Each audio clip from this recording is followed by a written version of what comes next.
Okay. Okay, so our prayer to begin is probably one you've seen before. This one is, God, grant me the serenity to accept the things I cannot change, courage to change the things I can, and wisdom to know the difference. So, pretty good one, I think. Okay, last week we talked about unhelpful thought patterns, the anxiety panic loop, using stop, which was stop, take deep breaths, observe your thoughts and emotions, pull back and ponder, ask yourself some questions, and then proceed with something helpful. And then the zigzag and worry tree, which were some exercises to help with thoughts. So this week we have some food for thought. Last week we talked about how we have a lot of thoughts every day, 12 to 60,000, lots and lots of thoughts. And thoughts appear in the mind automatically. We can't really control what pops up into our mind. That just kind of happens. Thoughts aren't facts. And this is a really important, I think, distinction. Just because we think it doesn't make it true. And I know last week we talked about emotional reasoning about, well, I feel sad, so that must mean everything's terrible. So basically, this is the same with just thoughts. Thoughts in general doesn't equal fact. We don't have to engage with every thought. And the last one, meditation and mindfulness can help. So we'll dive right in. What is meditation? It is not a religious practice. It is not about emptying your mind. I think that's a common myth. It's not difficult, and it's not time consuming. I put this little cartoon. This is kind of what we think of, right? He's been like that for hours. I think he's binge meditating. Like we think of a Buddhist, monk that's meditating in a cross-legged position. I think this is the typical thing we think of. So that is not necessarily the case. It could be, but what I've discovered is meditation is like exercise for the brain. It's a practice to help train attention and awareness. And it helps us to observe thoughts and emotions without judgment. So we have a little brain doing a workout. So that's kind of how I like to reframe meditation, because sometimes it can just seem like a really obscure, like maybe this is not a good thing for me. But if you think of it as exercise for the brain, I think it makes it a lot less intimidating. Benefits of meditation. There's been a lot of research and studies, and you can find so many things on the internet about the benefits. So these were some that I found. Reduces stress, can decrease blood pressure, improves sleep, helps control pain, can increase attention and memory, and then helps with anxiety. So there's a lot more benefits, but these were some that I thought were particularly interesting.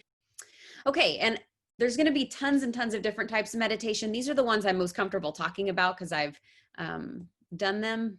Breath meditation, this is probably the one I do most often. Basically, you're just focusing on your breath, how it feels, how it sounds. Anytime your thoughts kind of get out of control, you just come back to focusing on the breath. An object, this one is like maybe like a candle or a stone or some kind of object. And again, you're just focusing on it. When your mind starts to wander, which it will, you kind of focus back on, okay, I'm here looking at the candle, looking at the stone or whatever it is. Noting, this one is basically like when you have your thoughts, you start labeling your thoughts. So maybe you start to worry and you can say, okay, I'm noting that. That's just a worry. Or, that's an unhelpful thought pattern, or that's an idea I'm having. So you're not really engaging with it. You're just kind of seeing it is, what is occurring in the mind. Mantra or scripture, I think these are two similar ones. Some people like to meditate on a word like peace, and you just think about that word. I think this could easily turn into meditating on a scripture where you're thinking about this particular scripture, probably a short one, And then anytime you start to get your head in the clouds and start thinking, you come back to your scripture, you come back to your word.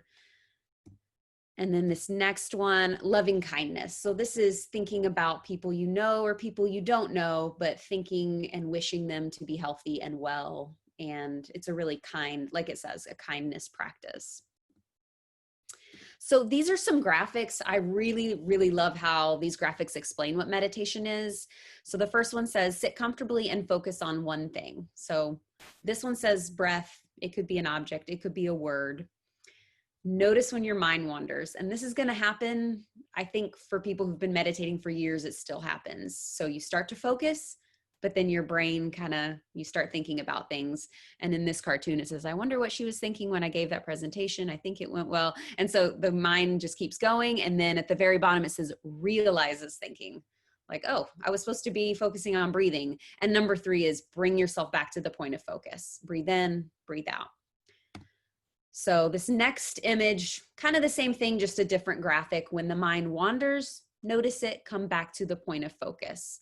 So we've got thoughts, ideas, replaying memories, thinking about the future. I mean, if we have 12 to 60,000 thoughts a day, I mean, we're always thinking of different things. So meditation is a very concentrated thing that you think about doing. You set aside 10 minutes or so and you focus. This next image says, every return to present state awareness is one repetition of the practice, like a bicep curl for the mind. I thought this was kind of clever. I had never thought about it this way. So when you're focusing, you're wandering, you notice that you're wandering, and you come back to your focus, that's like you're doing a rep, like you're doing a bicep curl. I think that's a fun way to look at that.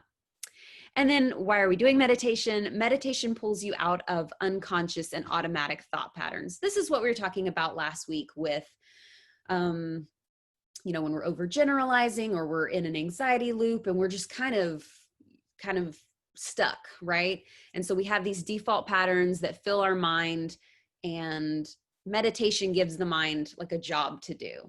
So some people think of it as emptying the mind. I think it's really more just being aware of how busy the mind is. Okay, and I use this app called Headspace. It's like a meditation app, and this is a really interesting video. It's like 1 minute, kind of explains this thought or this idea that thoughts are kind of like clouds and our mind is like the sky. So we'll see if this works. Take a moment to imagine a bright blue sky stretching off into the distance. Feels pretty good, right? This is a perfect metaphor for the mind, a blank canvas on which thoughts, feelings, and experiences appear. Okay, so maybe there are just a few clouds, but they tend not to bother us or distract us too much, especially if they're the cute little fluffy variety. This is how the mind appears when it's calm, bright, serene, and happy. But life isn't always easy. Sometimes there are a lot more clouds in the sky. Sometimes they might be the dark and stormy variety. Occasionally, we might even begin to wonder if a hurricane's on the way. It gets to the point that it's hard to think of anything else. In fact, sometimes we get so obsessed by the clouds that we forget about the blue sky altogether. But it's still there. Every time you're in a plane and you fly through the clouds, there it is, right? Without fail. Blue sky. It's easy to forget that what we're looking for is already here. And that's why we need reminding.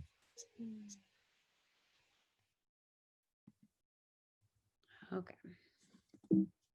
So to recap, thoughts are like clouds, just to kind of use a metaphor. They come and go, right? So sometimes we do get stuck in our thoughts, but eventually those thoughts, they go. Some are dark and scary. Some of our thoughts we don't really want around. But beyond our thoughts, beyond the clouds, there is a blue sky. So there's always that calm mind. We just have thoughts that kind of cloud and cover that up. So basically, when we meditate, we can start to discover unhelpful thought patterns, negative self-talk, judgments, etc. And with that awareness that we start to develop, we can move towards a more peaceful and kind mind.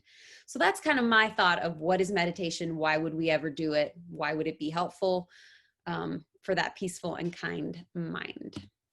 So now we'll talk about mindfulness, which is kind of related to meditation. I find that this one is more easy to integrate into life. And I know, like my husband, he's not a super fan of sitting down for meditation, but he prefers mindful activities. So this one is, the definition is, mindfulness is the ability to be present, to rest in the here and now, fully engaged with whatever we're doing in the moment. So you might have also heard this being called like being present. So mindfulness, present. And then we have types of mindfulness. Body scan. So basically this is, what does your body feel like? And sometimes you may have heard of progressive muscle relaxation, which you can do at night, where you just kind of focus on your body and start to relax it. But you could also do that during the day. If you're wanting to be focused and kind of clear your mind and kind of be grounded, you can think, okay, how does my body feel? And kind of go through a scan. That is definitely a way to be mindful. Mindful eating. This one is really nice because it really makes eating more enjoyable. I mean, eating's already really enjoyable, but when we really focus on the color of the food, the smell, the texture, the taste, it really gives us a more involved experience. So this one's really fun to try, particularly with like maybe a really juicy fruit or something that's going to be extra tasty. So I encourage you to try mindful eating. Mindful walking. So this one's basically being aware of your surroundings, right? Like, what are you smelling? What are you looking at? What are you hearing? And this just makes walking around more enjoyable. Thinking thoughts is normal and that's okay, but when we're mindful, it kind of gives us an extra, it's kind of like savoring, like we talked about a couple weeks ago. We're really in the moment. We're savoring everything that that moment has to give us. And then the one I use quite often is the 5-4-3-2-1 technique. And I use it primarily when walking. So this one is all about the senses. So 5 is 5 things you see. So if you're on a walk, you just kind of say in your mind, I see a tree, I see a, dog, and you go through that 5 things. 4 would be 4 things you hear, 4 separate things you're listening for. 3 things you feel. So it could be the texture of your shirt, your feet on the ground. You could, touch leaves or something. 2 would be smell, which could be a little trickier, but if you have flowers nearby, or it's really just to get you engaged with the moment. And then 1 is taste. And this one is a little harder when you're on a walk, but if you had like a piece of gum or, something that you're drinking, it's just a way that you're engaging with the moment. And I've also heard of people using this technique, and I'm sure it would be wonderful, of if you're in like a panicked moment, and they call it a grounding exercise. So if you're like really, panicked and not sure what to do, you can think of, okay, I'm going to look for 5 things. I'm going to listen for 4 things. I'm going to touch 3 things. And it brings you back to this moment rather than what's in your head. Like we saw in that graphic, it's kind of giving your mind something to do other than thinking the thoughts you don't want to be thinking. So this is kind of the example. If you go on a walk, I mean, I've done this. We all do this probably. I wonder what I should cook for dinner. I can't believe what's happening in the world. I need to call my friend later. So this is thinking, right? We're kind of thinking about the past. We're thinking about the future. This is normal. Thoughts just occur like this. When we are being mindful and present, we say, oh, I see purple flowers. I feel the breeze in my hair. I can hear birds chirping. So it's still thinking. It's more just focused on the here and the now. And that's mindfulness. Okay, I was looking into some stories and discovered that I think that Jesus was mindful. He was present. And here's a couple of stories. So the story of Jesus being anointed, I think a woman like poured kind of some expensive perfume on his feet, and the disciples were like, why would you do this? This could have been used for the poor. And he says, let her alone. Why do you trouble her? She has performed a good service for me. So he wasn't worried about that money could have gone somewhere else. He was thinking, right now, I'm being present. There's this woman who's doing something kind for me. And I think that that's showing mindfulness, being right there with her. Jesus heals a man born blind. This one just, and there's many instances of this where he's just on his way somewhere, as this scripture says, as he went along. So he was clearly doing something else. He was going somewhere else. We don't know what, or maybe it says later in the scripture, but then he's really aware of his surrounding. What's right in front of him? A blind man, and then he heals him. So pretty, if he was kind of stuck in his thoughts and like, well, I got to go somewhere else, he would have missed that man perhaps. And then Jesus healing the woman. This is the woman who's, I think it's like a crowded area, and she had been like bleeding for 12 years. And she reaches out and touches his robe. And, he realizes that someone is like touching him. So that to me is like, wow, there's so much going on, but you're still really aware and you care for, whoever's nearby. So he's just a very present, mindful, and that's why he was so caring and loving, and a great example of what it means to be present and mindful. So that kind of ties into how can we be mindful with others? So we can do these personal practices, which I recommend. They're good to help with our mind, but being mindful with others helps us to be present with our family, our friends, other people in our world. I'm sure you've talked to people, or maybe you've been the person where someone's like, hello, are you there? Like, I'm talking to you, but you're not really, you're somewhere else. I mean, I've definitely had that where I'm just stuck in my thoughts. So being mindful keeps us connected to people. Mindful listening helps us to listen without judgment, criticism, or interruptions.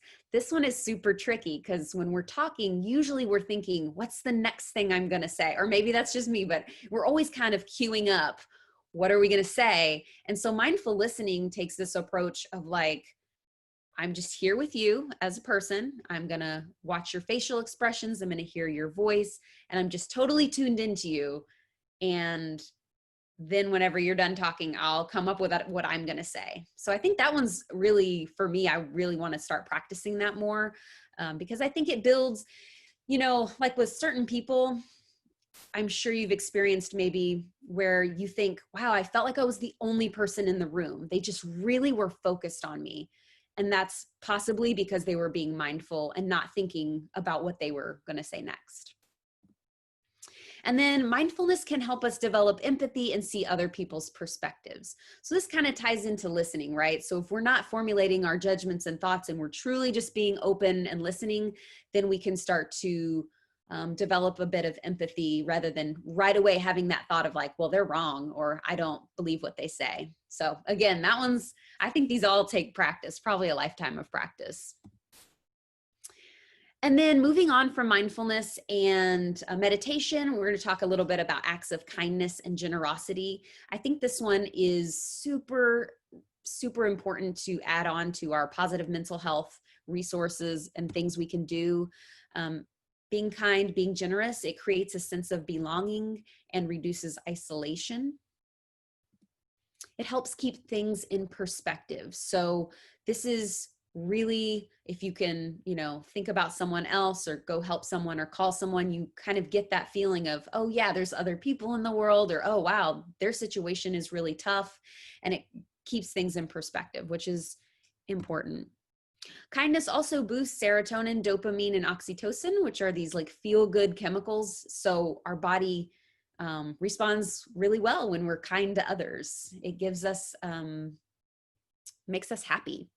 And then it leads to more energy and less stress. So this is something I know I kind of forget about this component of mental health because I'm so focused on, myself and what I'm doing. But when we can almost like just forget about ourselves for a moment and reach out towards others, I think it's great because it helps that other person, but it also gives us this feeling of, like I said, it makes us feel important and like we belong, which we do. but doing that regularly is, I find, really beneficial. All right, so moving on to our mental health toolbox. This one is try something new. So life, and maybe especially now, life can be kind of monotonous. We kind of do the same things over and over, which isn't bad. I love routine. I really thrive on that. But sometimes getting out of our comfort zone, trying a new food, a new recipe, going on a different path on our walk, listening to a song we probably wouldn't ever have ever chosen, something like that. I feel like it just gives us a boost in a new perspective. And it's just kind of fun. It's just a little bit more, I don't know. I'm not a very spontaneous person, but I still like trying new things. So that's kind of my, that's how I do that. Planned spontaneity. And then this one, alone time. So for me, I know that I'm an introvert, which I just need more alone time. If you're an extrovert, I still think probably being alone for a while is probably a good idea for everybody. Keeps you focused. You may not need as much as someone who really likes to be by themselves. But if you can get some alone time, it gives you just a chance to, think about what you want, or just do something fun. You could put both of those together. Try something new alone. So, okay, the assignment for this week, practice and be kind. So if you want, try a mindfulness or meditation exercise this week. I'll probably list some on the Facebook page that you could try out. And I didn't mention this, but meditation, mindfulness, these can be really short. This doesn't have to be 10 minutes. This can be, that body scan where you just kind of go through. That could take a minute. So I encourage you to try that. Number 2, find some time to do something kind for someone else. You could do something like pay for someone's coffee in the drive-thru, call someone, text, write a letter, give someone a compliment, smile. That's an easy one, but I know for me, I'm really impacted. I mean, I guess it's a little harder with masks these days, but just that intention is really important. Donate clothes, donate blood. There's probably hundreds of ideas of how to do acts of kindness. So if you have your own thoughts on that, I would love to hear what you end up doing.